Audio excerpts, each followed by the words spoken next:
Halo teman bincang, kembali lagi bersama saya Rafif di Bincang Academy, persembahan DDTC Academy. Bincang santai, bahas pajak, bisa Bapak?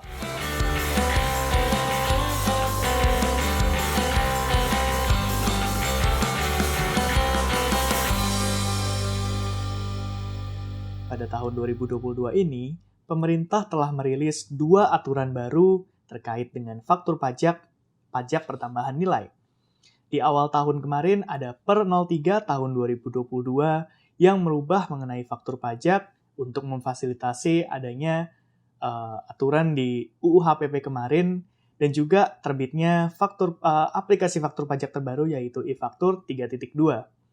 Kemudian baru-baru ini telah terbit lagi peraturan terbaru yaitu Per 11 tahun 2022 yang merubah Per 03 tahun 2020 tersebut. Nah, sebenarnya ada apa sih dan apa yang berubah yang terkandung di Per 11 tahun 2022 ini? Hari ini kita telah menghadirkan narasumber yang sangat luar biasa, yaitu Kak Erika. Gimana kabarnya Kak Erika? Baik, Rafif. Nah, sebagai perkenalan, Kak Erika ini adalah Asisten Manager dari DDTC Tax Compliance and Litigation Services, di mana Kak Erika ini adalah seorang profesional yang sangat berpengalaman di bidang compliance dan juga di bidang ketaatan pajak dan kepatuhan pajak begitu ya. Oke, langsung saja kita coba tanyakan. Kak Erika, kemarin kan kita sudah ada Per 03 tahun 2011 nih. Tahun 2022. Ya. Terus muncul lagi nih Per 11. Nah, itu memang apa yang berubah sih, Kak? Boleh tolong diceritakan? Oke, kalau dirunut gini ya, Rafif ya. 2021 akhir, itu muncul tuh Rafif, update e-faktur 3.2. Nah, jadi ketika dia pertama kali itu update e-faktur 3.2, terus muncullah di awal tahun 2022, aturan turunan terkait Undang-Undang HPP yang fokusnya di PPN. Kita lihat beberapa ya, kalau nggak salah ada sekitar 14 ya. Iya, 14 aturan turunan yang keluar. Terus muncul lagi baru Per 03 tahun 2022. Nah, di Per 03 ini diatur, Rafif, gimana sih caranya bikin faktur pajak? Apa aja sih yang harus dimuat di faktur pajak gitu ya?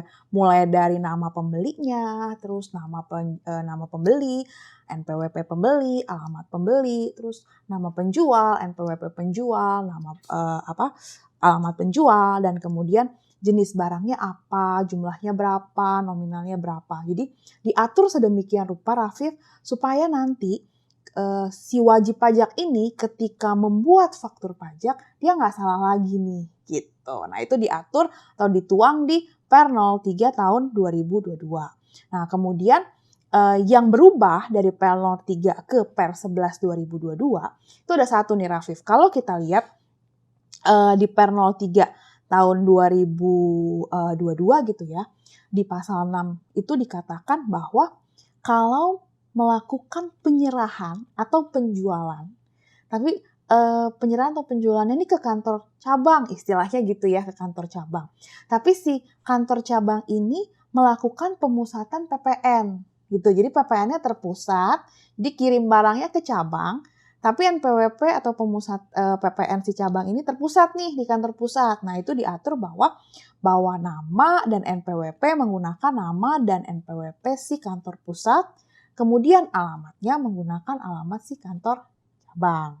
Itu diatur. Kemudian yang berubah di Per 11, kalau tadinya di Per 03 ini terkait dengan hal ini dia tidak menyebutkan secara khusus ya, yang ini untuk siapa-siapa aja sih, yang maksudnya nama sama NPWP-nya itu nama NPWP kantor pusat, terus alamatnya alamat kantor cabang. Ini siapa aja sih yang boleh pakai, apakah seluruhnya gitu ya, dia nggak sebut secara spesifik. Nah, kemudian di Per 11 2022 itu diatur nih, Rafif, kalau kita lihat ya, di pasal 6 ayat 6 itu dikatakan bahwa dalam hal penyerahan BKP atau JKP dilakukan kepada pembeli BKP atau penerima JKP yang melakukan pemusatan tempat PPN atau PPNBM terutang yang diadministrasikan di KPP WP besar, KPP khusus, dan KPP Madya.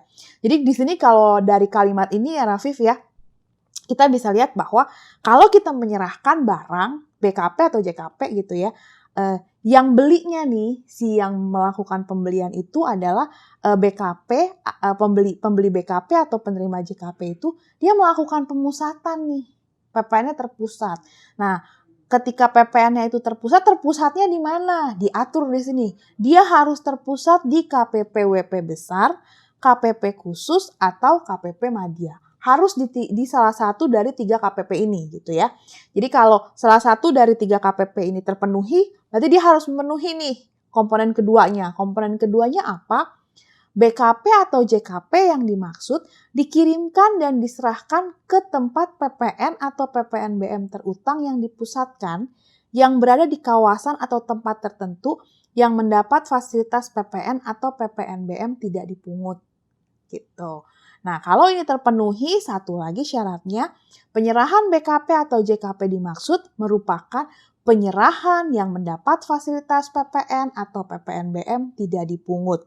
Kalau ini terpenuhi seluruhnya, Rafif, berarti pada saat bikin faktur pajak, si penjual harus memasukkan nama dan NPWP, PKP tempat dilakukannya pemusatan. Jadi kantor pusatnya lah istilahnya gitu ya.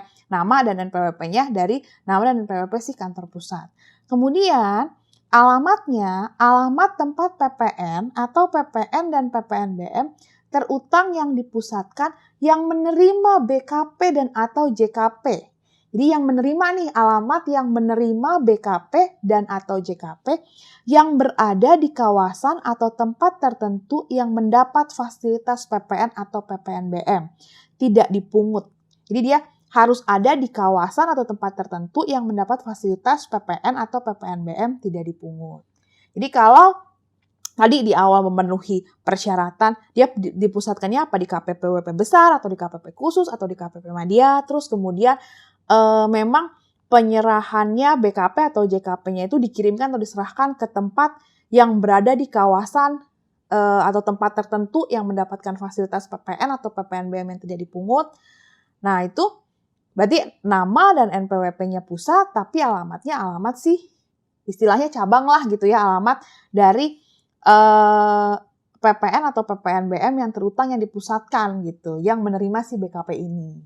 Ya, jadi diatur di situ tuh terkait dengan hal itunya gitu. Oke, paham. Jadi fungsi dari per 11 ini adalah memperjelas dan menspesifikasi gitu Betul. ya. Ini kalau mau pakai NPWP dan nama pusat dan alamat itu pakai cabang, itu siapa aja sih, kriterianya seperti apa, itu dijelaskan di per 11 ini ya. Iya, betul. Kalau di per 03 itu ya secara general aja, artinya bisa siapa aja gitu kena. Tapi kalau di per 11 ini lebih ada kriteria 3 tadi itu ya Kak. Betul. Pertama harus dilihat dulu nih penerimanya itu, diadministrasikan pemusatannya itu di mana. Betul. Kalau WP besar, ya WP khusus itu bisa. Tapi kalau KPP pertama nggak bisa gitu ya. Iya, betul, nggak jadi bisa. harus memenuhi dulu. Nah terus juga, oh ya tadi kakak bilang mengenai harus diserahkan kepada WP yang berada diadministrasikan di tempat wilayah khusus gitu ya, yang mendapat fasilitas tidak dipungut. Nah itu maksudnya tempat seperti apa sih Kak? Itu diatur juga Rafif di per 11 tahun 2022 diatur di pasal 6 ayat 7A. Dia mengatakan bahwa tempat atau kawasan tertentu yang mendapatkan fasilitas PPN atau PPN dan PPNBM tidak dipungut, yaitu tempat atau kawasan tertentu sebagaimana diatur dalam ketentuan mengenai tempat penimbunan berikat, terus ketentuan mengenai penyelenggaraan kawasan ekonomi khusus, dan ketentuan lain yang sejenis yang mengatur mengenai kegiatan di kawasan atau tempat tertentu di dalam daerah pabean yang mendapat fasilitas PPN atau PPN dan PPNBM tidak dipungut. Jadi ada 3 nih ya. Yang satu tempat penimbunan berikat, terus yang kedua kawasan ekonomi khusus, dan yang ketiga ketentuan lain atau ketentuan lain yang sejenis gitu ya, yang diatur gitulah. Nah, tempat ini yang mengatur mengenai kegiatan di kawasan atau tempat tertentu di dalam daerah pabean yang mendapatkan fasilitas PPN atau PPN dan PPNBM tidak dipungut. Oke, jadi kriterianya cukup banyak ya stepsnya. Pertama tadi diadministrasikan di kantor KPP mana gitu. Terus yang kedua harus ada di tempat yang tertentu tadi itu ya Kak, dan juga harus mendapatkan fasilitas tidak dipungut PPN tadi. Betul. Dan jangan lupa ini mulai berlaku pada tanggal 1 September 2022. Oke, jadi ini sudah berlaku ya Kak sekarang? Ya, sudah berlaku. Oke, luar biasa, Kak. Jadi kita sebagai penjual BKP atau penjual JKP itu lebih harus hati-hati ya. Betul. Kita perhatian dengan siapa yang menerima BKP atau JKP kita gitu. Betul. Kalau memang dia itu memenuhi 3 kriteria yang tadi Kakak sebutkan, berarti ya ada ketentuan khusus gitu ya, yaitu nama dan NPWP-nya itu pusat, tapi alamatnya pakai cabangnya gitu ya, Kak. Betul. Oke, mungkin untuk menutup, saya mau ada pantun dulu nih, Kak. Boleh, silahkan Rafif. Pergi ke pasar, membeli rujak, rujaknya enak disantap. Cermat membuat faktur pajak, agar kepatuhan makin mantap. Terima kasih banyak Kak Erika sudah bisa berkesempatan hari ini untuk sharing-sharing bersama kita dengan teman bincang semua. Semoga bisa bermanfaat ya teman-teman semua, dan juga jangan lupa untuk saksikan episode-episode berikutnya di channel YouTube DDTC Indonesia yang akan rilis setiap hari Senin. Dan jangan lupa untuk like dan subscribe di channel YouTube DDTC Indonesia. Dan juga jangan lupa bahwa DDTC Academy punya acara-acara yang sangat menarik. Kita dalam waktu dekat akan ada seminar interpretasi of law yang akan dilaksanakan pada tanggal 17 September tahun 2022.